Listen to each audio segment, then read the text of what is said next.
diulang-ulang, terus diulang-ulang sampai kita tertidur. Nah, pengulangan-pengulangan itulah yang dikenal sebagai proses pembentukan jalur baru. Jalur baru, perintah baru kepada sistem di bawah sadar kita. Nah, afirmasinya bisa macam-macam. Saya sudah memberikan kepada Mas Samsul jenis-jenis afirmasi itu melalui Benar. dua artikel. Silahkan nanti dibagikan. Sudah saya bagikan, Pak. Oh, Panggil siap. Rizal aja, Pak, biar lebih enak, Pak. Samsul Pak kayaknya udah Rizal, oh jawab ya, ya, banget. ya. Pak Rizal, ya, ya. Izin, Pak. Siap. Ya, Makasih, Pak. oke. Nah, setelah kita paham afirmasi itulah kita ulang-ulang-ulang. Itu sebelum tidur. Nanti begitu kita bangun pagi, katakan lagi, mulai saat ini. Kalau kemarin pada saat mau tidur kan yang kita ucapkan, mulai malam ini, seluruh tubuhku bebas dari gejala cemas. Nah, itu yang umum. Ya, kalau ada gejala jantung berdebar, tambahin. Jantungku berdetak dengan tenang dan harmonis. Tuh. Kalau ada yang asam lambung, katakan asam lambungku se apa kembali normal gitu. Aku adalah pribadi yang tenang dan pemberani. Itu diucapkan terus-menerus sampai tertidur. Begitu kita bangun pagi harinya, ucapkan hal yang sama. Mulai saat ini, jangan malam ini, kan kita bangunnya pagi. Mulai saat ini, seluruh sel-sel tubuhku bebas dari cemas. Gitu. Seluruh sel tubuhku bebas dari cemas. Aku menjadi pribadi yang tenang dan pemberani. Demikian seterusnya. Nah,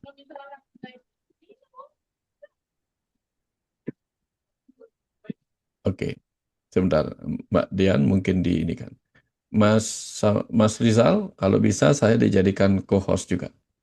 Ya.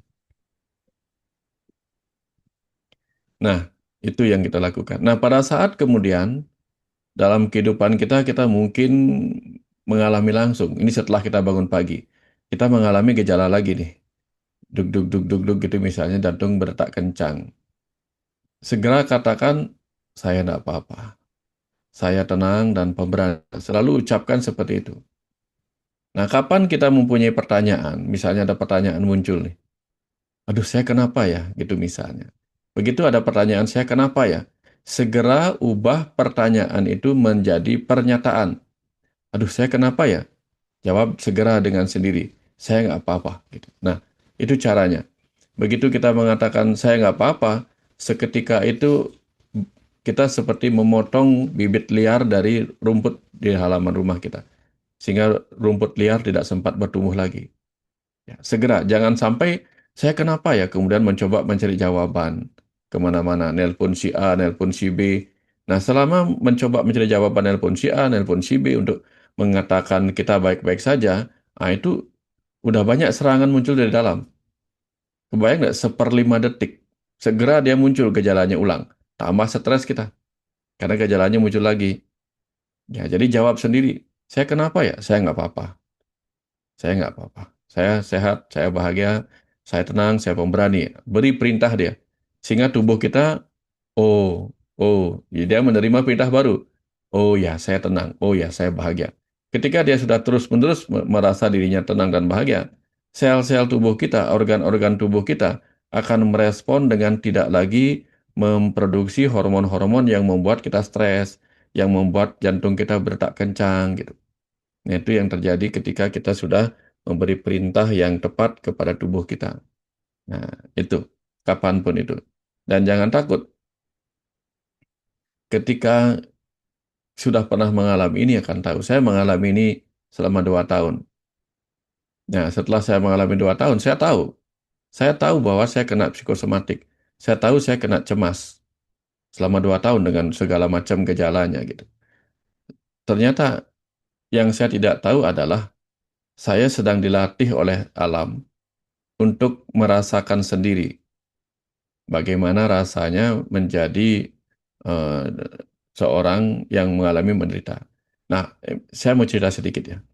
Di dunia ini, di dunia kedokteran ada dua jenis dokter. Satu, dokter yang bertugas di rumah sakit. Jadi tempat bertempurnya di rumah sakit. Satu lagi dokter yang bertugas di ketentaraan atau kepolisian. Jadi tempat bertempurnya beda. Nah, jadi kalau dokter yang tugas di ketentaraan, dia mungkin akan ikut berperang sebagai pasukan kesehatan ketika berperang.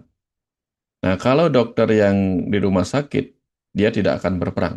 Dia berperangnya di rumah sakit itu sendiri, melawan kuman-kuman. Nah, jadi kalau diubah, dokter yang biasa di rumah sakit disuruh ikut berperang, bingung dia. Karena dia belum berlatih berperang. Nah, saya seperti dokter yang itu, yang dilatih menghadapi psikosomatik dan kecemasan, karena saya akan menjemput orang-orang yang sedang terjebak, terperangkap di hutan yang penuh kecemasan untuk saya ajak keluar dari hutannya. Nah, kalau saya nggak pernah ngalamin, mungkin saya ketakutan juga. Nggak tahu caranya membebaskan orang yang terjebak dalam kecemasan. Nah, ternyata saya di situ. Saya adalah dokter yang harus mengalami itu. Dan setelah saya mencoba berbagai cara menyembuhkan dengan cara luar, saya nggak berhasil. Lalu saya temukan cara yang biasa saya pakai. Pernah saya sembuh dari alergi, dari tumor. Lalu saya pakailah cara itu untuk menyembuhkan gejala cemas dan psikosomatik. Bayangkan saya sudah pernah berbagai berbagai pengalaman menggunakan ilmu yang itu, ilmu daya ajaib penyembuhan diri itu. Tapi ketika kena psikosomatik, saya biarkan diri saya mengalaminya 2 tahun. Bayangkan. Padahal saya tahu senjatanya gitu. Nah, ternyata itu harus saya alami supaya ngerti bagaimana beratnya apa yang dialami orang-orang yang mengalami kecemasan. Dan saya akhirnya juga mengerti bahwa apa yang bisa menyembuhkan hanya diri sendiri. Nah, saya pernah ke dokter, dikasih obat anti cemas. Nah, setelah saya sadar saya dikasih obat anti cemas oleh dokter jantungnya, di situ saya putuskan, oke, clear sudah. Sudah clear bahwa saya hanya cemas. Nah, clear diagnosenya, sekarang tinggal saya yang mengklirkan sendiri kotoran batin saya dengan cara yang tadi. Nah, semua yang saya tulis di artikel itu adalah pengalaman saya menyembuhkan diri sendiri. Dan itu yang menyebabkan saya percaya siapapun yang kena ini bisa sembuh. Karena ini bukan sakit. Kenapa ini bukan sakit? Karena hanya merasa sakit. Merasa. Hanya merasa. Nah, setelah saya 2 tahun kena itu dan dalam tempo 2 bulan, seluruh gejala itu saya ucapkan dalam tempo 2 bulan. Seketika setelah 2 bulan itu, semuanya tidak muncul-muncul lagi. Saya sampai bingung kenapa saya bisa kena itu dulu ya. Gitu. Kenapa dulu saya kena psikosomatik? Saya sampai lupa kenapa saya bisa kena. Gitu. Dan saya sampai lupa bagaimana proses sembuhnya. Padahal proses sembuhnya terjadi setelah saya mengucapkan itu dan melupakan itu. Nah, setelah saya sembuh, ternyata saya diundang ngisi acara di Ubud. Setiap bulan itu ada 200 sampai 300 peserta. Sehat Sehari nama acara pesertanya. Acara Sehat Sehari dan ketemunya adalah orang-orang yang mengalami kasus yang sama.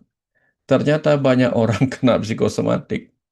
Nah, kalau saya tidak pernah berani bertempur, saya tidak akan bisa menyelamatkan pasien-pasien yang tersandra oleh musuh bernama kecemasan. Jadi saya itu adalah dokter yang dokter tentara tanda petik yang sedang menyelamatkan orang-orang yang sedang disandra. Oleh apa? Oleh kecemasan. Nah, saya dilatih lebih dulu 2 tahun nih, latihannya berat nih. Setelah itu apa? Setelah saya ngisi acara, sekarang orang-orang yang mengalami kecemasan itu, jadi sudah ribuan itu, sudah 10 ribuan itu orang-orangnya. Sekarang mereka sudah levelnya naik. Yang dulunya datang sampai sampai apa? Sampai pakai selimut. Padahal dia preman ini. Preman yang nggak ada rasa takutnya. Ya, pokoknya wah, preman bener ini, preman beneran. Nggak ada rasa takutnya. Suatu hari pada saat saya ngisi acara di Ubud, beliau datang dengan apa? Kain terbungkus, kaos kakian gitu. Setelah pakai ini selendang ya, selendang tebel gitu, kayak orang di Eropa itu, pakai jas pula. Padahal itu suasananya lagi nggak dingin. Dia merasa dirinya dingin. Dan karena dia preman sekaligus pebisnis sekaligus bos, karyawannya banyak. Maka setiap hari dia bikin api unggun untuk bikin hangat dirinya karena merasa dingin. Ini mungkin ada beberapa teman yang merasa, oh saya kok dingin ya, jangan-jangan ada apa-apa, tangan kaki saya kok dingin. Itu misalnya. Dan dia bahkan pakai minyak minyak minyak penghangat, semacam minyak-minyak yang mengandung penghangat itu. Satu lemari. Jadi setiap hari dia dibalur. Sampai jengkel, suatu hari itu dia ambil minyaknya, bukan dibalur lagi. Dia mandi minyak itu supaya merasakan hangat. Lalu dia punya istri sampai stres istrinya. Gara-gara apa? Istrinya harus terus memijat dia sampai tertidur. Karena dia nggak bisa tidur. Sebentar saja dia terbangun, dia panggil lagi istrinya, minta dipijatin lagi. Nah, pada saat ketemu sama saya ingat sekali apa yang saya ajarkan di sana. Nama beliau Pak Agung. Nah, saya kasih tahu lah Pak Agung, sebuah ilmu. Itu apa? Ilmu untuk berbicara pada diri sendiri. Yang satu, diri kita yang hitam. Hitam itu menciptakan kecemasan, bayangan. Yang satu adalah diri kita uh, yang putih, yang memberi kita perlindungan. Seperti malaikat dan setan. Setan berupa kecemasan, nakut-nakutin kita. Maka malaikatnya harus berupa keberanian. Lalu dia membentuk sebuah wujud, dalam petik ya, melihat dirinya yang hitam dengan diberi nama lah, si hitam itu Gertih namanya. Bukan, Temlek. Temlek itu apa? Hitam jelek. Nah, terus yang putih, dirinya yang putih disebutnya Gertih. Nah, pada saat dia muncul, kecemasan itu muncul, aduh saya kenapa ya? Lalu dia ngomong sama dirinya sendiri kepada si Temlek. Dia ngomong begini, hei Temlek, kamu sudah lama nakut-nakutin saya. Kamu ada di dalam diri saya. Sudahlah, kalau kamu terus menakut-nakuti saya, hidup kita tidak akan pernah tenang. Udah cukup sekian lama kamu nakut-nakutin saya. Saya ini kakak kamu adik saya karena kamu belakangan muncul. Udahlah Temblek, kamu diam ya. Sekarang giliran aku sama Gertih. Gertih itu apa? Segar putih. Ya. Dengan diriku yang gertih, yang si segar putih ini untuk kembali bangkit menjadi pribadi yang pemberani. Nah, dia ngomong kayak gitu. Karena terus dia ngomong kayak gitu, lama-lama dia tersembuhkan. Dan sekarang tahu nggak apa yang dia lakukan? Dia menjadi instruktur untuk menyembuhkan ribuan orang. Kebayang nggak? Dia sekarang jadi instrukturnya yang dulu datangnya dengan penuh ketakutan. Sekarang dia jadi instruktur banyak dan senang banget ya. Bahkan di beberapa perusahaan dia ngisi acara untuk memberi semangat kesembuhan kepada orang-orang. Nah, jadi orang-orang yang saya bantu dari kecemasan itu bukan hanya sembuh dari cemas, tapi bahkan sudah berubah menjadi penyelamat bagi orang-orang lain yang juga mengalami pengalaman buruk seperti dirinya. Nah, dari situ saya menjadi semakin yakin bahwa siapapun yang mengalami ini nggak apa-apa. Ini hanya pengalaman hidup yang dengan mudah nanti akan hilang selama kita rajin-rajin memberi perintah kepada diri kita. Nah, pertanyaannya, kalau di rumah kita ada dua pohon, satu pohon beringin, satunya rumput, yang mau diberi hidup yang mana? Kalau rumputnya yang mau dihidupkan, matikan pohon beringinnya. Karena kalau pohon beringinnya besar, rumput tidak akan mendapatkan cahaya matahari, dia mati. Tapi kalau kita ingin eh, apa mementingkan pohon beringinnya yang tumbuh, kita ikhlaskan rumputnya yang mati. Nah, sama. Dalam diri kita itu ada kecemasan satu, keberanian satu. Kalau ingin mematikan kecemasan kita, perbanyaklah memberi makan kepada keberanian kita. Itu yang cara terbaik. Tapi kalau kita justru ingin ingin bebas dari cemas, tapi terus yang diberi makan kecemasannya, aduh, aku kenapa ya? Jangan-jangan aku begini, jangan-jangan aku begitu, jangan-jangan ini, jangan-jangan itu. Akhirnya apa? Kita terus menumpuk kecemasan kita sendiri. Nah, tambah susah nih. Sekarang jadilah pikiran sebagai manajemen, sebagai manajer, sebagai direktur yang mengarahkan diri kita mau kemana.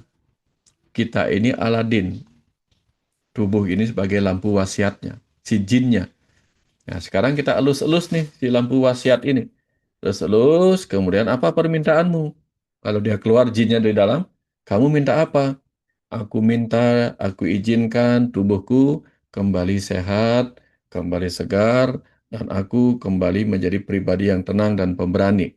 Kalau itu kita terus-menerus berikan perintah dan munculkan rasa bahagia kita, bahwa itu sudah terjadi, tubuh kita ini akan mengatakan oke, karena tubuh hanyalah karyawan, karyawan dari si manajemen di pikiran. Nah, kalau kita terus beri perintah seperti itu, dia akan berubah. Tubuh akan berubah. Ginjal atau di atas ginjal kita itu ada yang disebut dengan kelenjar adrenal. Adrenal itu ad artinya di atas. Adrenal itu tidak akan lagi memproduksi adrenalin dengan sembarangan. Nah, kalau dia sembarangan memunculkan adrenalin, adrenalin akan menyebabkan jantung berdetak kencang, stres muncul gitu, kortisol muncul. Nah, jadi kalau kita sudah menghentikan dia, dia akan belajar untuk entar dulu, aku nggak apa-apa. Nah, dia bilang begitu nanti. Ini contoh bagaimana kita mengalami psikosomatik akibat kecemasan itu, dan itulah cara menyembuhkannya. Jadi tenang saja. Pertama, jangan pernah takut. Ya, ini tidak apa-apa kok. Bener nggak apa-apa. Bener, saya aja sudah Udah. sudah sudah tenang aja sekarang. Tapi begini Pak, boleh sedikit Ya, saya bertanya Pak. ya, Banyak teman-teman sekarang, saya udah share juga yang beberapa yang tertulis tahun 2016 yang ditulis Pak Dokter. ya. Masih sering kebingungan Pak. Jadi saking kebingungannya mereka lebih takut akan makanan gitu. Jadi faktor kemakanan ini ada beberapa faktor ya Pak menuju begitu. Apakah itu faktor pendukung nggak? Apa itu memang faktor utamanya Pak? Faktor makanan apa misalnya? Misalnya, Contohnya begini Pak, yang teman-teman ditakutin apa? pagi biasanya, Bang aku kok asam lambungku naik naik banget ya, naik tinggi banget. Apa aku salah makan ya karena makan ini ya Apanya gitu. tinggi? Apanya? Asam lambung ya Pak. Oke. Ya, pertama kalau punya asam lambung, ini nih, obat untuk asam lambung ya.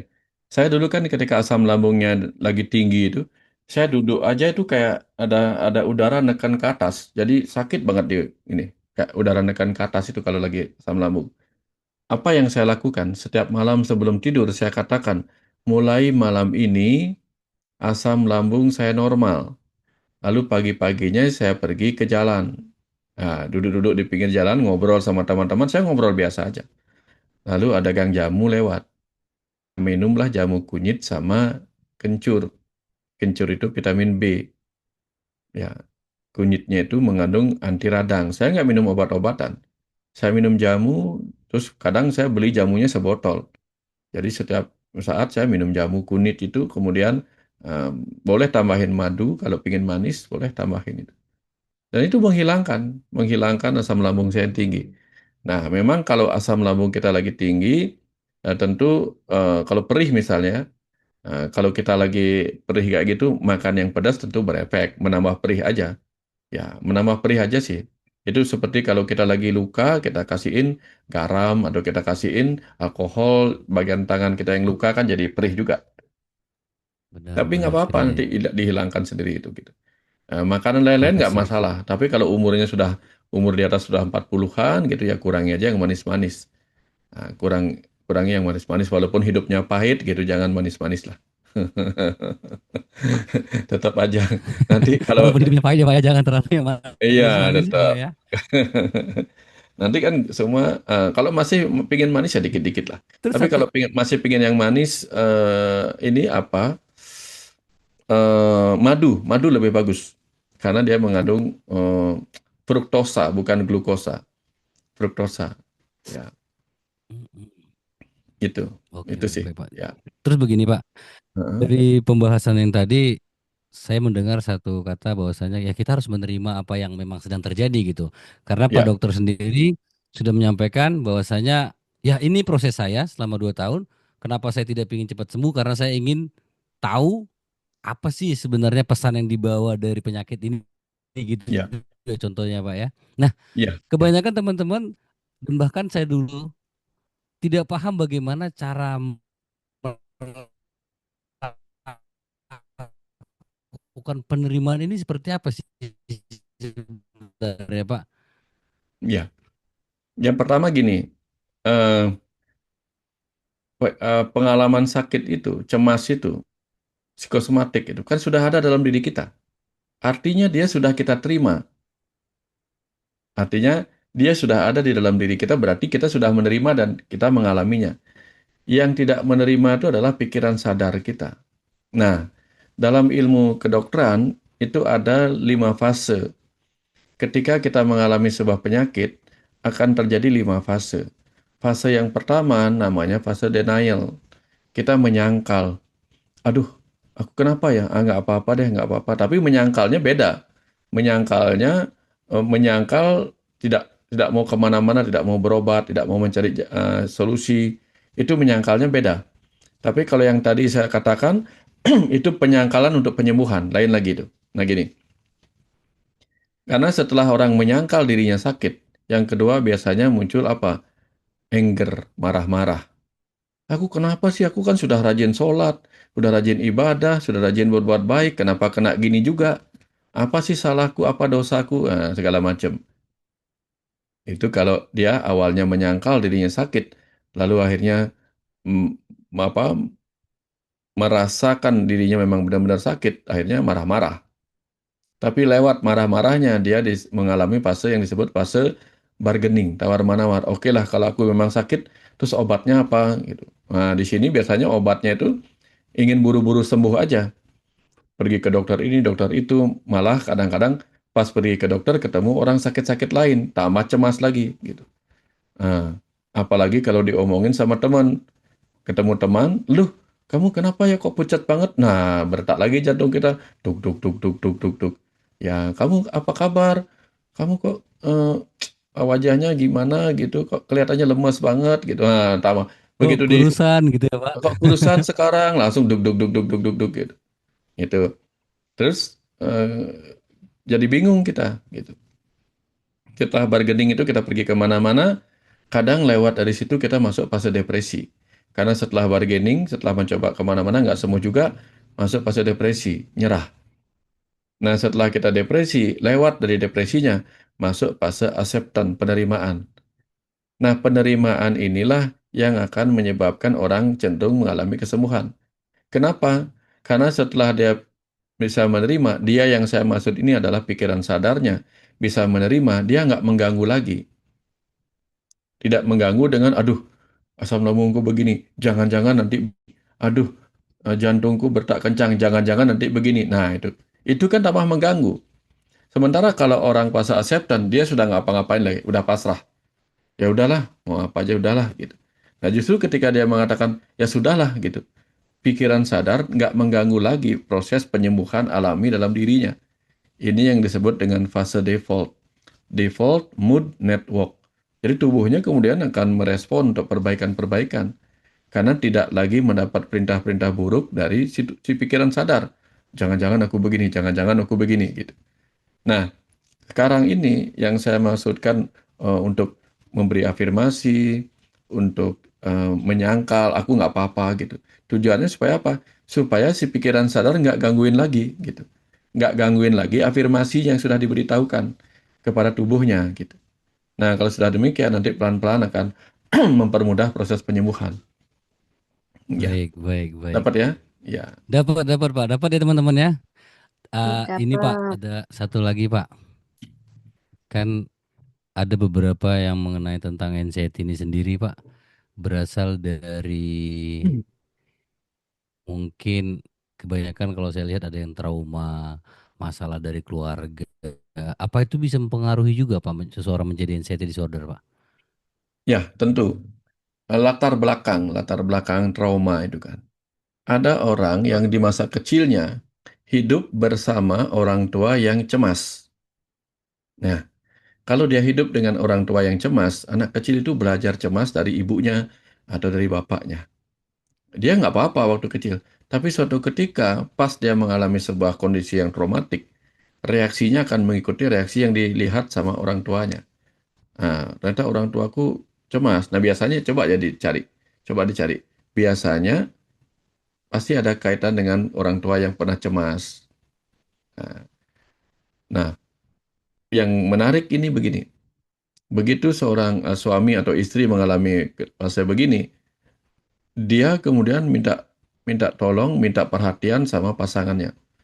Minta perhatian tuh begini, aku kenapa ya, aku kenapa? Lama-lama pasangannya mungkin nggak tahan. Udah aku bilang berkali-kali, kamu nggak apa-apa, bla bla bla dan seterusnya. Jengkel pasangannya kan? Akhirnya apa jawaban yang sakit? Kamu sih nggak pernah mengalami bertengkar lagi, bertengkar lagi, bertengkar lagi.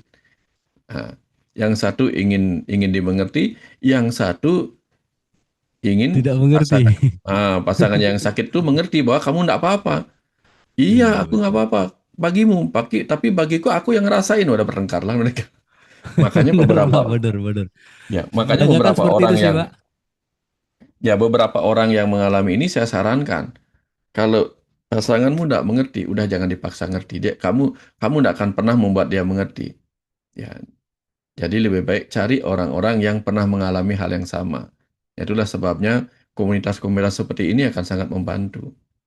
Ya, terjadi penyembuhan kelompok. Baik, Nah, baik, baik, Pak. karena orang luar yang tidak pernah mengalami akan dengan mudah mengatakan, itu kan hanya di pikiran kamu aja, udah ubah pikiranmu gitu. Tapi kata-kata yang sama itu tidak memberikan empati, itu aja bedanya. Kalau orang yang pernah mengalami, dia akan mengatakan hal seperti itu tetapi dengan empati. Bedanya di situ. Nah, empati itulah yang lebih menyembuhkan. Kata-katanya sama. Jangan aja bawa pikiranmu ke sana gitu. Kan sama, mirip-mirip. Cuman yang itu nggak dengan empati karena dia nggak ngalamin. Kalau kayak kita-kita yang pernah sembuh, pasti mengatakan hal yang sama, tapi dengan empati. Memberi semangat di situ. Semangat bahwa tetap katakan seperti ini. Kamulah yang harus mengatakan kepada dirimu bahwa kamu tidak apa-apa. Karena apa? Karena tubuh memilih lebih percaya pada kamu. Nah, pertanyaannya begini. Kira-kira menurut Bapak Ibu yang hadir di sini, mau tubuhnya percaya sama omongan orang lain apa omongan diri sendiri? Kalau Omongan meming sendiri. tentu kalau kita ingin tubuh kita percaya pada omongan kita. Nah, karena itulah kemudian dia berharap kitalah yang memberi perintah kepada dia. Ya, kan manajernya kita di pikiran ini. Masa dia percaya pada omongan manajer perusahaan lain? Kan nggak boleh. Perusahaan itu badan usaha. Masa dia percaya pada omongan orang lain? Hmm, Ntar kalau tubuh kita percaya pada omongan orang lain, kita ketemu sama teman orang lain di jalan, terus dia bilang gini, kamu ya gila gitu, tiba-tiba tubuh kita gila gitu kan nggak nyambung. Jadi biarlah tubuh kita hanya percaya pada pikiran Bener, kita. bener, bener. Sekarang jadikan pikiran kita sebagai pemimpin yang dipercaya oleh tubuh kita sendiri. Belajar jadi pemimpin. Nah, terus begini, saya sedang memberikan, ini bukan janji ya, ini pola. Ini bukan janji tapi ini pola. Mereka yang sembuh dari penyakit psikosomatik, dari kecemasan, kalau sudah sembuh ya, dia sudah terbiasa berbicara dengan dirinya sendiri. Ya, kelak dia akan mendapatkan berkah.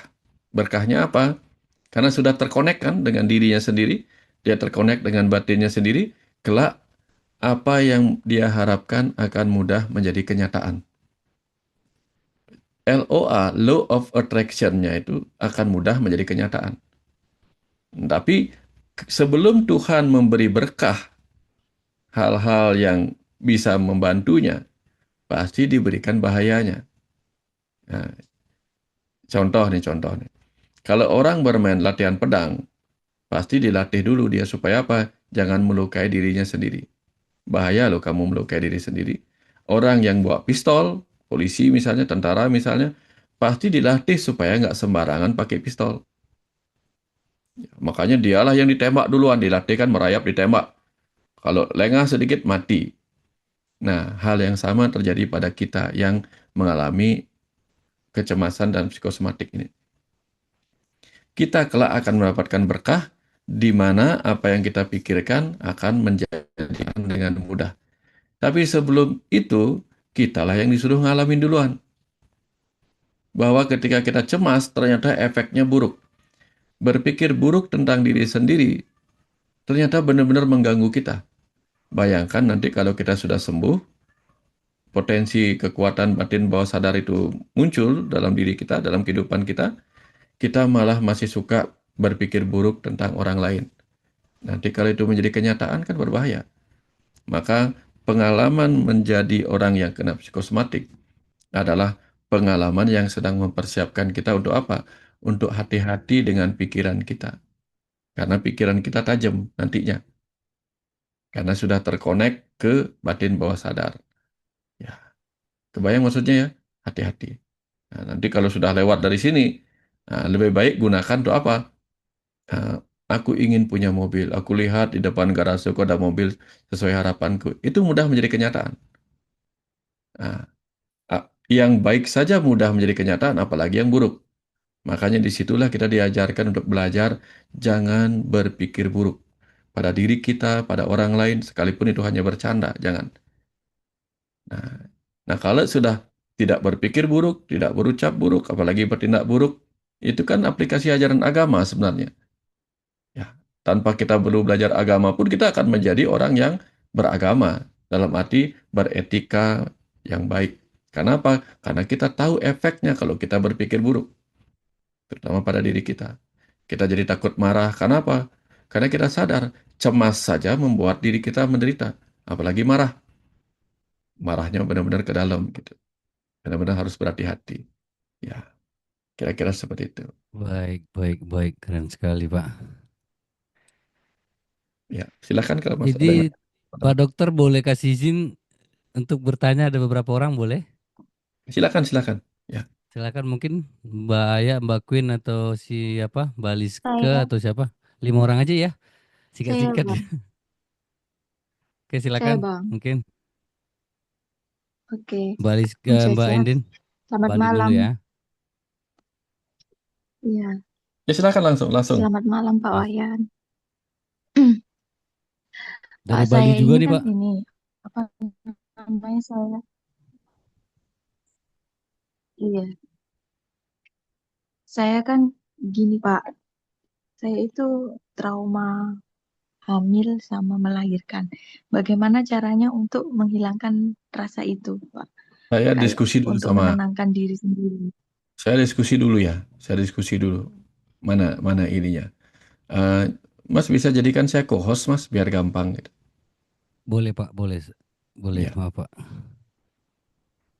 saya Siap, cari yang bertanya dulu. Ya, yang bertanya tadi mana dia? Mbak Andi. Oke, oke. Tar, tar, tar, tar. Oke. Lebih tepatnya sih pertanyaannya bagaimana cara menghilangkan rasa traumanya ya Pak? Iya, sebentar. Iya, Saya mau gini dulu ya. Oke, oke. Padahal Kayak gini. dekat sama, oke. Padahal Di sana dekat loh kelihatan Pak. berdua Beliau nggak? dari Bali loh. Oh, di sana kelihatan berdua nggak saya? Kelihatan Di berdua videonya? Pak. Hah? Kelihatan dok iya, berdua, kelihatan. Oke, oke. Ya, oke Oke. gini caranya. Oke. Nah, sekarang pertanyaannya iya. sudah punya anak berapa? Eh, Saya punya anak satu dong. Tapi oke. dulunya itu saya hamilnya itu kayak apa trauma gitu loh. Iya. Ngidamnya itu mulai dari Nah, udah lewatin dulu. hamil Saya dengarnya sampai itu. Jangan diulang lagi. Ya, sampai Udah intinya lewat. aja Mbak lahiran. Andin. Jawab intinya. Jangan diulang lagi. Kalau diulang lagi itu memanggil, memanggil traumanya. Udah. Saya cuma tanya yang penting-penting aja. Oke, oke, Jadi sudah punya anak oke. satu kan?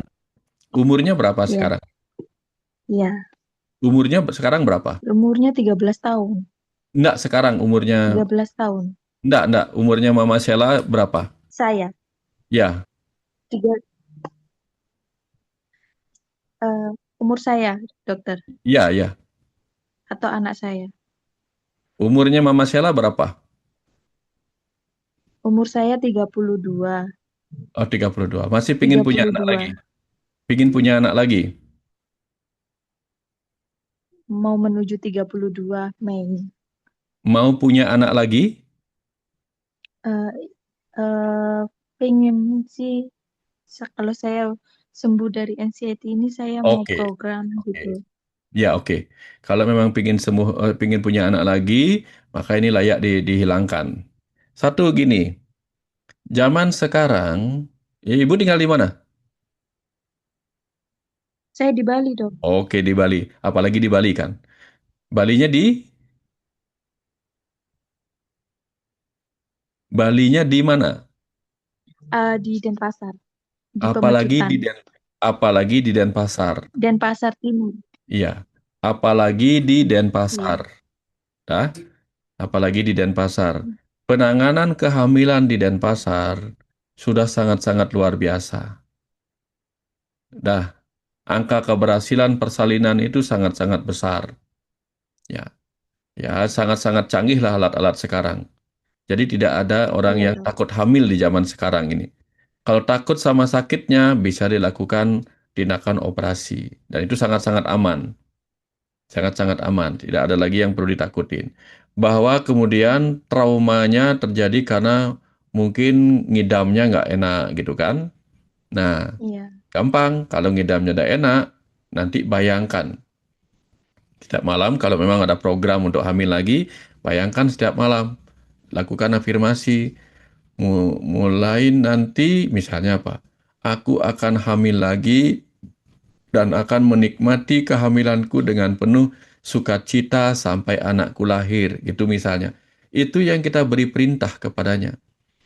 Kalau kita beri perintah seperti itu, Baik maka dok. tubuh kita akan memproduksi hormon yang disebut oksitosin. Hormon oksitosin itu membuat kehamilan kita jadi baik, ya, jadi lancar persalinannya, apalagi sudah pernah punya anak. Ya, Iya saya dok. saya pernah menemani orang seperti ini, pernah banyak. Dulu dia pingin hamil. Pada saat dia hamil, tiba-tiba dia juga mengalami miom. Oh, ketakutan. Dulu dia sangat pingin hamil. Setelah dia hamil Iya. anak pertama, ada miom juga, dia ketakutan. Ayo, tenang, tidak apa-apa. Ini akan terlewati, kamu akan baik-baik saja. Nah, beliau dokter. Akhirnya apa? Tolong didoakan ya Kak. Oke, tenang aja gitu. Akhirnya apa? Seiring kandungannya membesar, bayinya membesar, eh, ininya, miumnya mengecil. Anaknya lahir. Walaupun dia agak gemuk dan sesak gitu. Anaknya lahir, aman. Aduh, akhirnya saya lewat. Oh, santai aja, saya bilang gitu. Anaknya pertama cewek. Kemudian Hmm. hamil lagi dia. Hamil yang kedua, kembali miumnya gede. Kembali dia takut. Walaupun dia pingin hamil. Takut lagi dia, udah tenang aja, nggak apa-apa, pokoknya percaya sama kakak, aman kok aman gitu. Kalau dia dokter kan, butuh support lagi. Akhirnya apa? Lahirlah anaknya, cowok. Ah, lengkap lah sekarang, sempurna. Sekarang itu sambil dia kuliah pula, kebayang nggak? Sambil dia kuliah, sambil dia hamil, sambil dia harus belajar, segala macam gitu. Sambil dia ketakutan, Iya. dia atasi semua dan beres. Nah, setelah semuanya beres, baru dia sadar. Ternyata bener ya nggak apa-apa gitu. Nah, itu kan. Gitu. Lewat dia semua punya anak, anak sekarang udah gede-gede Oke nih. Mbak Din, Heeh, udah jelas ya. gitu. Jadi Kebayang kita ya? Iya. menggunakan Izin, afirmasi ya. Ya, afirmasinya iya, izin pentingnya. dulu tanya bentar. Pak, Ya, miom itu kista ya, Pak? bukan, bukan. Kalau kista itu kayak gelembung. Kayak Oh, gelembung saya balon. kista Itu namanya soalnya. kista. Kalau miom itu cuma seperti tumor, benjolan gitu. Ya, Oh, nanti saya Oke hilang. Mbak Nanti ada kalau Din, hormon kita sudah gini, udah hilang dulu semua. ya. Hmm? Oh iya, Saya iya. Oke, gantian dulu ke yang terima berikutnya kasih ya. banyak Pak, Pak Oke, Dokter. Siap. oke, ya. Mungkin satu itu lagi, Mbak Liska silakan. Mumpung Pak Wayan kasih waktu ya, kita punya waktu cuma sebentar ya. Ya. Selamat malam dokter. Malam, iya. Malam ya. Dari Rindu bicara. Saya sering lihat di YouTube dokter. Saya senang Oke. bisa ngobrol malam ini. Dok, saya menderita anxiety dari 2022. Kayaknya dari fase yang dokter sebutkan tadi, saya ada di fase keempat sekarang. Oh, Ya, ke enggak. Enggak. jadi Tidak saya fase keempat. Kalau depresi nggak ikut acara ini kok. soalnya dok Waduh. udah sering gini. Yang saya berat ini awalnya nggak muncul sensasi gini ya dok ya. Dulunya cuma kayak yang dokter bilang, kedinginan, pingsan, ke rumah Ya. sakit, kedinginan, pingsan. Nah, sampai saya 2 tahun di psikiater, dinyatakan sembuh, relapse lagi 2025. Cuma ini dok, yang saya Ya. sekarang ini muncul pikiran kayak lihat pisau takut, lagi di gedung tinggi kayak ada yang bilang, udah lompat aja, udah capek kok kayak gitu, kira-kira gitu dok. Nah, Nah, terus itu bagian dari pikiran kita. Saya stop ya, supaya nggak berkembang ya. Saya stop ya, Iya, obrolannya, supaya nggak langsung berkembang. pertanyaan Nah, aja Mbak Liska biar nggak berkembang dia. berkembang ya, Kebetulan diingetin beliau lagi ini gitu. dosen juga Pak Dokter. Hmm? Dosen juga. Oke, dosen apa? ilmu komputer dok. Oh, ilmu komputer. Oke. Ya, Ya, ya, eh, ya. jadi saya sih hanya berpikir, dok gimana caranya keluar dari situ? Saya pengen pikiran itu nggak ada lagi. Oh, gini. apapun yang ada di pikiran itu adalah diri kita. Semua diri kita yang berbicara mengatakan kamu sudah gini deh gitu, sudah kayaknya nggak kuat di situ. Itu juga pikiran kita. Sekarang balik aja, kamu nggak kuat, balas saja sama si pikiran yang ngomong gitu. Siapa bilang aku nggak kuat? Aku kuat, balikin. Karena itu juga percakapan pikiran kita. Dan jangan merasa gila gitu aja. Kalau kita merasa gila, aduh, aku mendengar suara-suara begini, dibawa ke psikiater, nanti Anda mengalami gila. Tambah stres lagi kita menyebut diri kita gila. Nah, oh saya nggak apa-apa, ini hanya pikiran kita. Ya kan kita juga kalau di komputer kan kita berdialog sama sama sama ini sama komputer kan. Ya, ya, Nah, ini saya juga berdialog nih sama komputer sama orangnya kan nggak ada di sini depan saya, yang ada dengan betul. komputer. Terus komputer juga sering nanya, are you sure you want to save gitu kan? Are Ya, you sure you want to delete? Gitu. Nah, kan dia nanya ke kita. benar. Dia ngasih kita perintah, tolong di-update dan sebagainya. Apakah kita gila ketika kita bicara sama komputer walaupun dalam hati? Nggak gila. Nah, di dalam diri kita juga ada komputer-komputer lain yang kita sebut pikiran sadar. Pikiran sadar kita, otak kita ini kan mirip dengan komputer juga. Komputer canggih lagi. Komputer seperti Cray superkomputer yang sangat canggih. Dan kita usernya. Nah, kalau kita nggak cocok dengan apa kata komputer ini, udah abaikan saja. Delete aja omongan yang ini. Kasih perintah yang ini. Kan selalu ada begitu. Save or cancel. Nah, jadi begitu dia ngomong begini-gini, aku takut pada pisau. Nggak mungkin lah. Kan aku yang pakai pisaunya, bukan kamu. Gitu. Nah, yang menggunakan pisau kan bukan pikiran saya, tapi kita kan. Nah, jadi yang bikin takut itu kan jangan-jangan pisau ini bisa terbang sendiri gitu kan nggak mungkin pisau nggak bisa terbang kayak film-film ninja gitu. Nah sekarang menjadilah biasa aja sama sama itu gitu. Bila perlu masuk ke ilmu hipnotis ya, masuk ke dalam diri kita, kita lihat kita ambil pisau dengan nyanyi-nyanyi, motong tomat, motong apa di dapur gitu misalnya, udah bayangkan saja gitu. Nah mungkin menjadi takut sama pisau gara-gara, aduh jangan-jangan yang memberi perintah dalam diri saya itu menyuruh saya bunuh diri, menyuruh saya Ya, begini, dan betul, itu saya betul. takuti. Nah, itu tadi, jangan diikutin aja. Dia hanya pembisik siapa itu diri kita juga. Enggak kok, aku nggak apa-apa, aku berani kok ngapain gitu. Lawan itu. Ya, Keren, nah keren, keren. Gitu ya. dulu Jadi itu yang kita kalau lakukan. ditanya afirmasinya itu mau tidur kita afirmasi apa dok? Soalnya kan pernah Eh, sebelumnya pernah juga ya dok ya. Saya lagi jalan pagi ya, tiba-tiba ya. kayak terlintas gitu kan. Ih, gimana kalau nanti aku gantung diri? Wih, satu hari Oh itu dan gemeter, gemeter ya satu hari. nggak Nah, apa-apa jangan diikutin aja. Artinya ketawain aja, kesenyumin aja, senyumin Allah, Allah kamu gituin aja. Allah itulah yang dalam agama disebut setan yang menakut-nakuti kita, yang membisik-bisiki hal buruk. Itu siapa? Itu pikiran kita. Pikiran yang dibentuk oleh ini itu. Jangan diikutin aja, abaikan saja. Itu nggak ada apa-apa kok. Ya, dia akan menjadi sesuatu kalau kita ikuti dengan tubuh kita. Kita kan pengendali dari itu. Saya dulu tahu nggak, ketika saya kena psikosomatik, sebagai seorang dokter, saya tahu yang disebut dengan cold stroke, stroke karena kedinginan gitu kan. Nah, saya mau mandi nih, musim-musim hujan kayak gini mau mandi. Aduh, nih airnya dingin pula. Jangan-jangan nanti saya mati kalau saya mandi, bla bla bla. Muncul kayak gitu. Apa yang saya lakukan? Udah, mati ya mati sudah. Saya mandi ya nggak apa-apa. Saya buktikan saya nggak apa-apa gitu. Nah, itu yang terjadi. Jangan diikutin aja. Oh, kamu siapa sih? Gitu. Nah, jangan ganggu-ganggu aku gitu.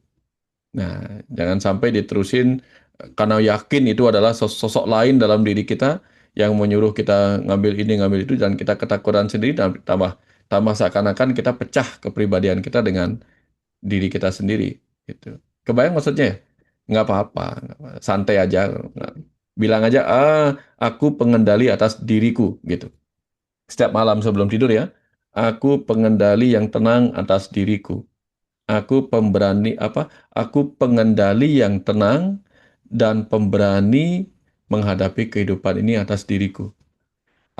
Saya ulang ya. Aku ya, pengendali yang yang tenang tenang.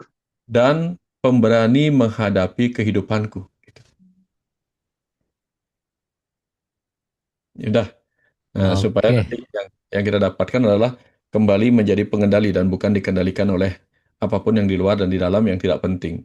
Kira-kira seperti itu, Mbak Liska. Ya, oke, oke. aman? Kebetulan Oke. dok, saya sudah ngasih tahu Mbak Liska, coba dipraktekkan dengan teknik self hypnosis. Itu dimasukkan afirmasi-afirmasi boleh. Ya, Oke, Bang. makasih Pak Dokter. Oke, silakan yang ketiga, Oke, silakan dokter. Mbak siapa? Ya, Ci Silvi. Makasih dikasih kesempatan. Jadi, Dok, halo Dok. Saya Sylvia dari Pulau Bangka, Dok. iya, Um, yang tadi sebenarnya udah dijawab beberapa ya gitu ya. iya. Yang katanya takut pisau lah ya, lihat pisau ditusuk kayak rasa ditusuk-tusuk gitu kan. Jadi saya cerita ke psikiater saya. Saya akhirnya ke psikiater, Dok. Ya, ya, Setelah 2013, Dok. iya, ya. Nah, jadi saya ke psikiater Oktober tahun kemarin. Setelah saya cerita dengan segitu banyaknya seabrek-abrek gitu ya, terus dapat diagnosa terus di BPJS saya, Dok, bipolar afektif, Dok. Hmm, Sempat stres sih dengan lantaran dari diagnosanya. ya, ya. Nah, yang saya tanyakan adalah apakah dokter pernah menangani seseorang dengan diagnosa itu? Bipolar.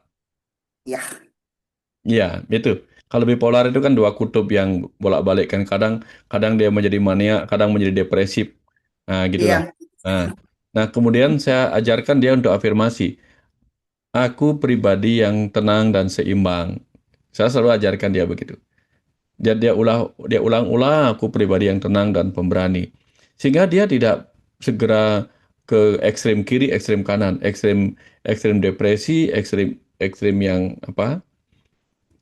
Yang mania itu. Di tengah-tengah dia berada dengan tenang. Ya. Dok, di posisi mana, Dok? Maksudku kan ketika mania itu benar-benar nggak sadar, benar-benar nggak sadar, Dok. Kalau Ini kan depresi, sekarang posisi normal kan? ya ini sekarang posisi normal. Kalau Nah, mania, ambil posisi yang sekarang ini maksudnya. Bayangkan ah, dirinya berada di posisi yang sekarang. Ini buktinya bisa sekarang. bisa. Nah, inilah yang dipertahankan.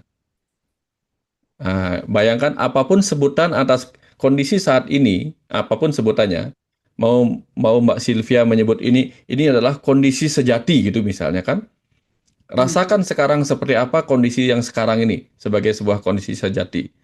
Nah, nanti ketika malam malam tidur, aku selalu ada dalam kondisi sejatiku yang seimbang, nah, sambil membayangkan diri itu yang saat ini. Kebayang saja. Kebayang ya? Ya, kebayang. Nah, itu dilakukan. Nanti itu tidak akan muncul.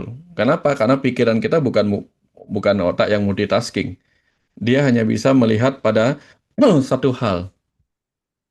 Ya. Hmm. Jadi berikan dia kondisi, ruang, waktu di mana dia berada pada satu titik, yaitu seperti sekarang. Nah, Ada satu, ada satu lagi sih, Dok. ya, Eh, saya nggak bisa kontrol emosi. bisa, Satu, bisa. bisa. Katakan begitu. Oke. Begitu mengatakan, saya nggak bisa kontrol emosi. Nah, itu yang menyebabkan ke depresi, ke ini gitu. Jadi Selalu lebih ubah, tepatnya, ubah ya. Eh, Jadi lebih bersih. tepatnya ke afirmasi, Ci Silvi. ya. Yakinkan ke diri Misalnya, kita. misalnya Mbak Enggak. Silvia. Saya ke rumahnya Mbak Silvia nih ya. Saya ke rumahnya Mbak Silvia bertamu. Terus Mbak Silvia nanya, Pak dokter mau minum apa? Ya saya mau kopi. Teh deh. Ya Mbak Silvia bikinkan apa? Kopi. Saya mau ngopi. Tapi teh deh kalau gitu. Nah, dibikinkan apa? Teh, bikin teh. Kalau saya bilang begini, saya mau kalau ada jus sih, kalau ada saya mau jus. Atau kopi aja deh. Yang dibikin apa? Kamu kok banyak banget sih maunya? Enggak. Saya serius nanya ini. Ya, Serius nanya. Saya maunya jus saja kalau begitu. Tapi kopi aja deh gitu. Apa yang diberikan ke saya? kopi. Oke. Kenapa? Karena itu yang saya sebutkan terakhir. Betul nggak? Ya, oke. Oke. Maka kalau Mbak menyebutkan saya nggak bisa mengendalikan emosi, segera ubah. Saya bisa mengendalikan emosi, gitu maksud saya. Kebayang? Oke, oke, Kebayang? oke.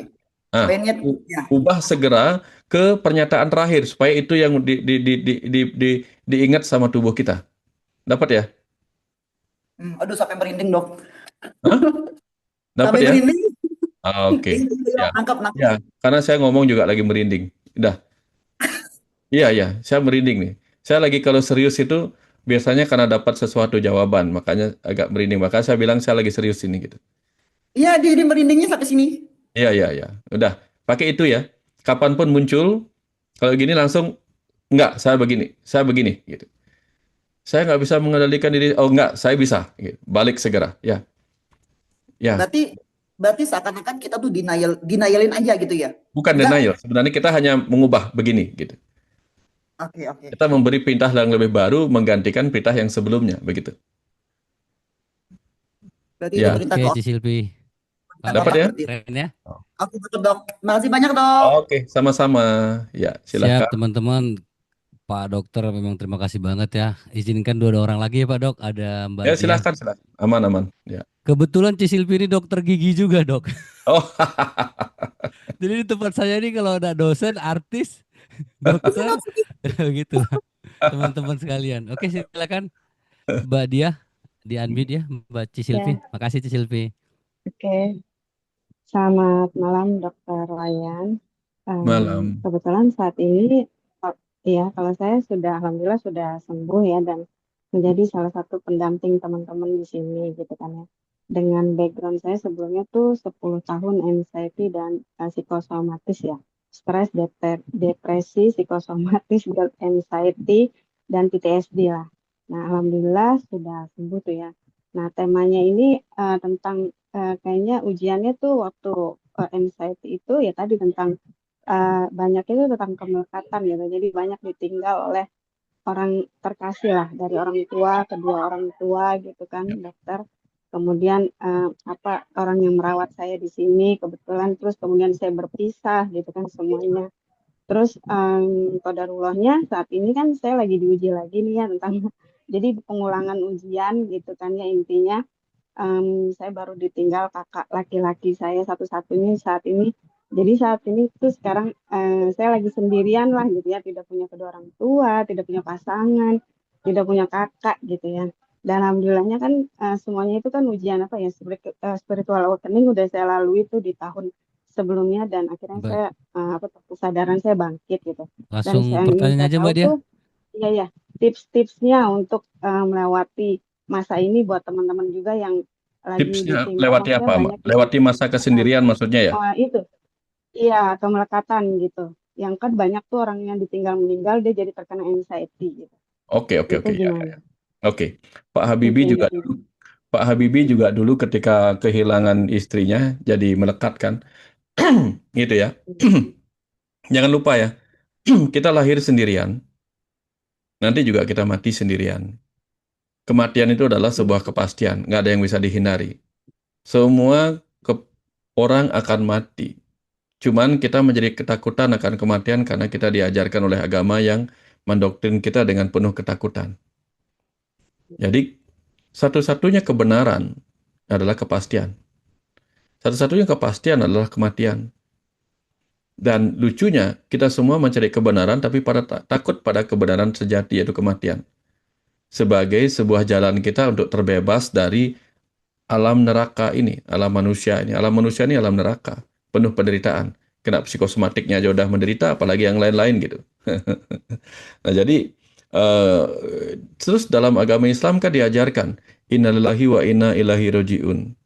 Pada akhirnya kita akan kembali sama Tuhan. Nah, saya tanya, Tuhan itu dengan siapa di alam sana gitu misalnya?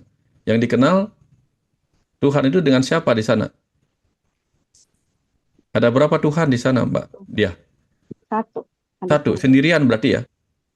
Nah, Iya, kemudian kita ingin bersatu dengan Tuhan, menjadi sendirian. Nah, kalau sekarang kita berlatih sendirian, takut. berarti Ya, kita takut mengalami berarti kesendirian. menuju Sementara ke ketika Tuhan nanti gitu menjadi ya. Tuhan, kita menjadi sendirian. Benar nggak? Makanya sekarang dilatihlah kita. Benar nggak kamu ingin menyatu denganku sendirian di alam semesta ini? Ya udah, dilatihlah kita sendirian-sendirian, lahir sendirian, pulang sendirian. Nah, sekarang dilatih hidup sendirian. Tapi ketakutan kan?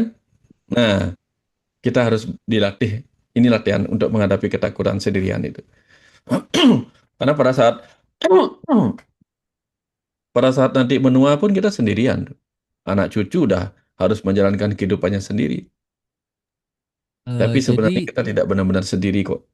izin Pak Dokter. Ya, Jadi secara ringkas intinya adalah bahwa apapun yang kita alami saat ini, proses ini itu adalah tujuan kita nanti untuk di akhir ya Pak ya. Walaupun sekarang kita belajar sering ditinggal orang, mungkin ditinggal pacar, ditinggal meninggal orang tua dan lain-lain. Itu adalah cara kita untuk belajar sendiri bertemu sama Tuhan itu sendiri gitu ya Pak Oh ya Tuhan. maksudnya Pak ya. benar. Seorang nelayan pun belajar sendirian di tengah lautan. Seorang dokter belajar menghadapi pasien karena setelah dia tamat jadi dokter, pasienlah yang akan dia hadapi. Seorang tentara dilatih berperang karena tentaralah yang musuh-musuh yang akan dihadapi. Jadi semua latihan itu adalah untuk menghadapi masa depan. Sekarang kita dilatih sendirian karena kelak kalau kita bersama Tuhan, kita sendirian sama Tuhan gitu. Sendirian tapi bersama Tuhan. Kenapa? Kita melebur kembali menjadi bagian dari dirinya. Nafas atau ruh itu yang tadi dihembuskan untuk menjiwai, balik lagi ke dirinya. Jadi udah nikmati aja. Kesendirian itu adalah cara kita untuk berlatih menjadi seperti dirinya gitu. Kira-kira demikian. Dapat ya, Mbak ya? Mantap, mantap. Nah, nikmati Izin aja. juga Dia teman-teman juga sekalian, Mbak Dia, ini teman-teman nih mampir ke jendela rumah semesta ya. Saya baca buku ini nih, Dialog Rahasia nih, tulisan Pak Wayan nih. Kalau baca ini pertanyaan pertanyaan kita ini akan terjawab sebagian.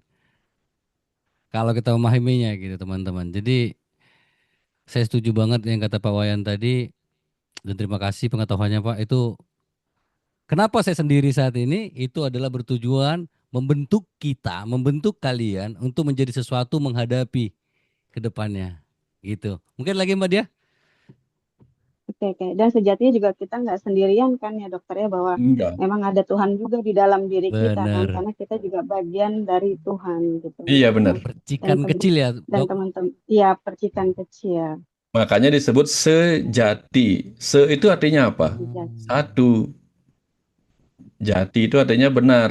Sebenarnya kita ini satu. Sejati gitu. Kalau mau mencari diri sejati ya berarti satu. Lah kalau kalau kita ingin mengenal diri kita yang satu tapi nggak berani sendirian, gimana caranya coba? Iya, iya, iya, iya. Saya paham. Mau menyatu Iya, sama Tuhan mau menyatu, tapi nggak mau menjadi satu, yaitu yang sendirian. iya. Iya, Dan iya. memang terkoneksi dengan diri sendiri itu memang harus sepi sendiri dan berani ya tadi sendiri ya terkoneksi dengan diri sejati kita kan gitu Pak Wayan. Benar, benar, benar. Keren, Kira-kira keren, demikian. keren. Dapat Oke, ya? terima kasih. Dapat Pak, Iya Oke. dapat Pak, Pak, terima dapat. kasih. Ya, ya. Baik teman-teman sekalian. Masih ada yang mau bertanya terakhir satu lagi siapa yang kurang paham? Soalnya waktu Pak Dokter di Bali beda sama kita ya teman-teman. Iya. Cukup mungkin teman-teman. Baiklah kalau begitu Pak Dokter terima kasih sekali Ya, atas sama-sama. sharingnya malam ini Pak Dokter. Tetapi ada yang ingin saya tanyakan nih Pak Dokter. Dari Ya, hati saya paling dalam nih Pak Dokter. ya. Bolehkah Pak Dokter mungkin ini agak keluar sedikit dari topik atau konsep Ya. Pak Dokter. Saya seringkali mendapat teman-teman yang bermasalah atau punya kenangan tentang traumatik atau perlakuan dari orang tua, Pak Dokter. Sampai saat ini ada juga beberapa di tempat saya yang dijadikan manfaat sebagai orang tuanya. Jadi saya kurang paham nih, Pak Dokter. Mau mengatakannya bagaimana nih gitu.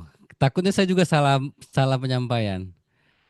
Jadi ada beberapa orang yang mengatakan, Mbak, saya kah salah nggak kalau saya tidak mengirim ke orang tua saya? Pak, salahkah saya kalau seandainya saya tidak lagi mengikuti kata orang tua saya? Karena orang tua saya dulu tidak memperlakukan saya secara baik dan meninggalkan saya. Nah, mereka sering terjerat di seperti itu, Pak Dokter. Ini mungkin keluar dari konsep, tapi saya minta tolong banget, Pak Dokter. Mungkin Oh, ada ya ya. saran. Jadi artinya gini Mas ya. Dulu dia pernah diabaikan oleh orang tuanya, setelah dia dewasa, boleh nggak saya membalas itu, gitu ya? Seperti itu Lebih maksudnya. tepatnya dia dianggap seperti dimanfaatin, Dok. Setelah saya bekerja baru orang tua. Oke, ya. Setelah saya bekerja, lalu orang tua saya memanfaatkan saya, gitu ya, Mas ya. Ya, kira-kira seperti itu ya. Betul, Pak. Memanfaatkan itu artinya Dia dia merasa diberikan. dimanfaatkan sama orang tuanya atau mungkin ya, Dimanfaatkan itu artinya dia dimintain apa namanya ya, Mas? Dimintain apa ya tambahannya ya tadi dia. Sering dimintain ya uang gitu ya sama tanggung orang jawab tuanya. bulanan. Oke, Iya oke. gitu, Pak. Kalau nggak dikasih dibilang anak durhaka mungkin. Ya pertama gini, kalau boleh tanya ya. Anggaplah yang mengalami itu adalah siapa misal saya misalnya kan. Saya juga boleh, Dok. Kira-kira diri kita ya, diri kita. Hmm. Kira-kira diri kita ini berharga berapa gitu. Berharga berapa? Mata kita harganya berapa kalau dijual gitu. Nah, kalau kita punya anak misalnya, berapa harga yang bisa kita beri kalau ditukar dengan uang? Tentu kita akan mengatakan, oh anak saya itu sesuatu yang tidak bisa dihargai dalam bentuk berapa ininya karena dia tak ternilai gitu misalnya kan. Ya kalau kita merasa diri kita adalah seseorang yang tak ternilai di alam semesta ini sangat berharga lah, terutama berharga bagi diri kita sendiri. Maka betapapun juga sesuatu yang sangat berharga ini, tubuh yang sangat berharga ini, yang mungkin tidak bisa disebut nilainya 1 triliun, 2 triliun, bahkan lebih mungkin ya. Ini pernah berasal dari orang tua kita. Jadi orang tua kita lah yang memberikan kita tubuh yang bagi kita sekarang benar-benar tidak ternilai harganya ini. Kita sangat berutang banyak nih kepada orang tua kita. Nah, tapi walaupun kita berutang banyak pada orang tua kita, tentu kita tidak akan membayar sepenuhnya, tidak mampu membayar sepenuhnya. Sebagian akan kita bayar untuk merawat tubuh yang diberikan oleh orang tua kita ini. Kita juga butuh biaya untuk merawat diri kita.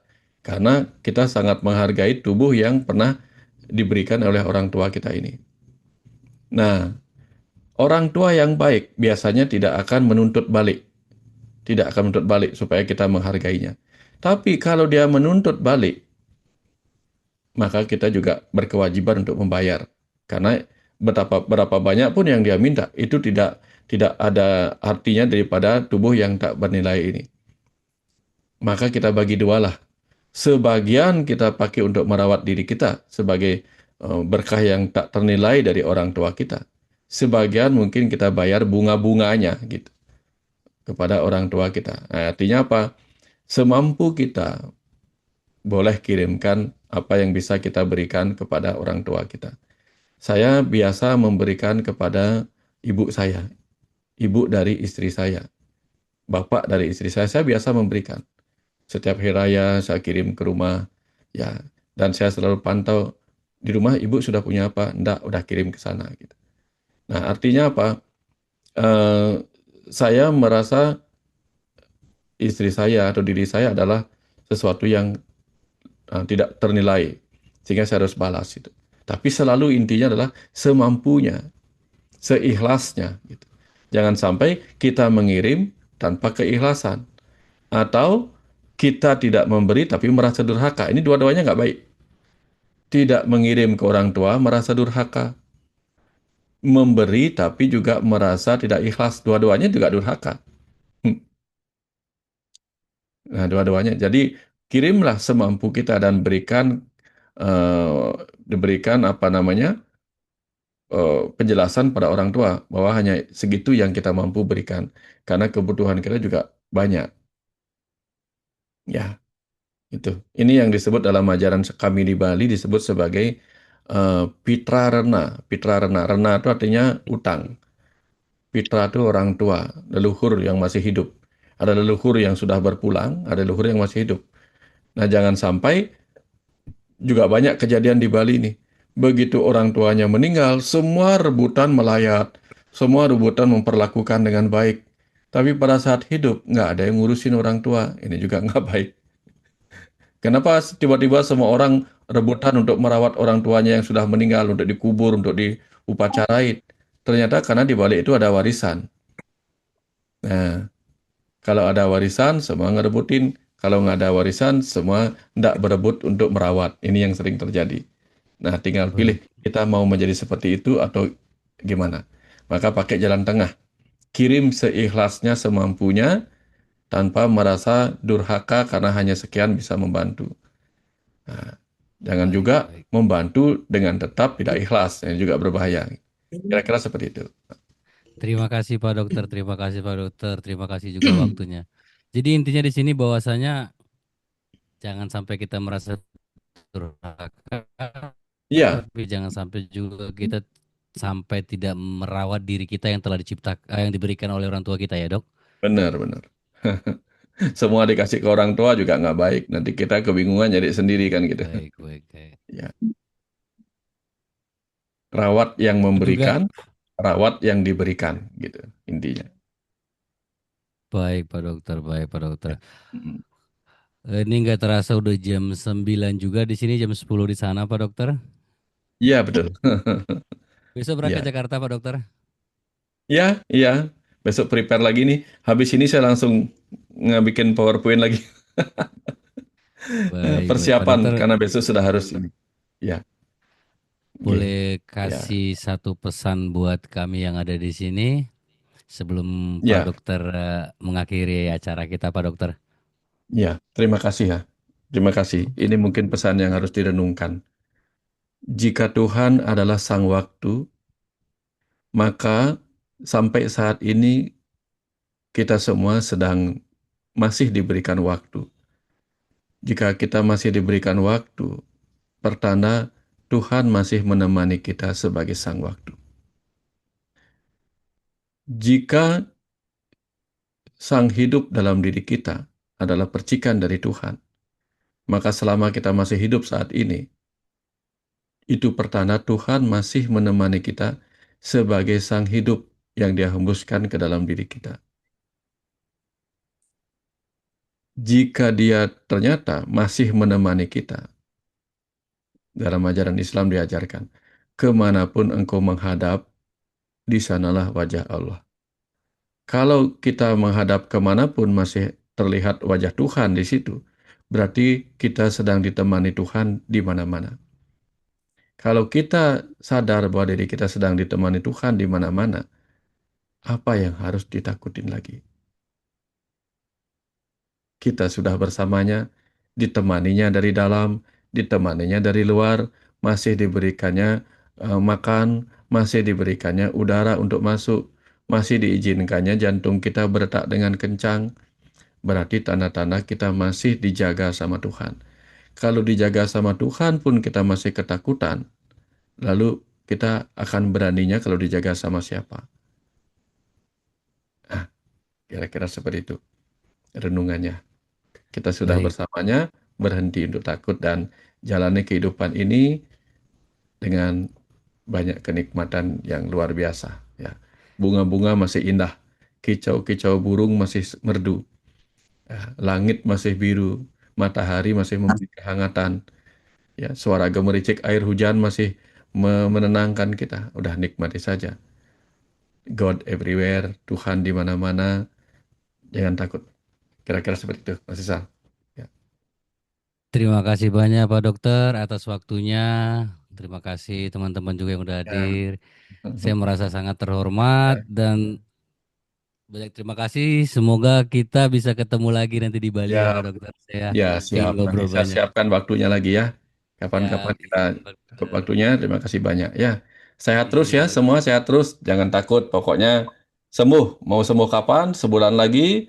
Jangan setahun lagi ya. Sebulan lagi, seminggu lagi, sembuh pokoknya. Ya, semangat tetap ya. Siap Pak Dokter. Terima kasih Pak Terima kasih, Dokter. Dokter Wayan. Sama-sama Terima Mas Siti. kasih Pak Sama-sama Mas Siti. Ya, Wayan. ya. Si dokter. Oke. Silakan. Silakan lanjut kalau mau ngobrol-ngobrol dulu. Saya izin live ya, Mas. Siap Pak Dokter. Terima Ya, kasih banyak Pak sampai Dokter. ketemu lagi. Ya, Siap Assalamualaikum Pak warahmatullahi Dokter. wabarakatuh. Waalaikumsalam warahmatullahi wabarakatuh Pak Dokter. Waalaikumsalam. Ya, salam Hmm. sejahtera. Rahayu, Rahayu, Rahayu. Amin. Rahayu. Dokter Rahayu, Rahayu. Ya. Begitu ya teman-teman. Jadi kita udah ngobrol sama Pak Dokter. Kebetulan Pak Dokter juga lagi ada sesuatu tadinya. Mungkin kalau ada pertanyaan yang memang kurang Bubuk soalnya. jawabannya, bisa ini deh, bisa di chat ke saya, akan saya tanyakan. Udah selesai. Mungkin teman-teman ada yang mau bertanya atau mau dibahas? Bahas lah, gua merinding tahu beneran lu. Serius, Jal, gua merinding, Jal. Itu ternyata jawabannya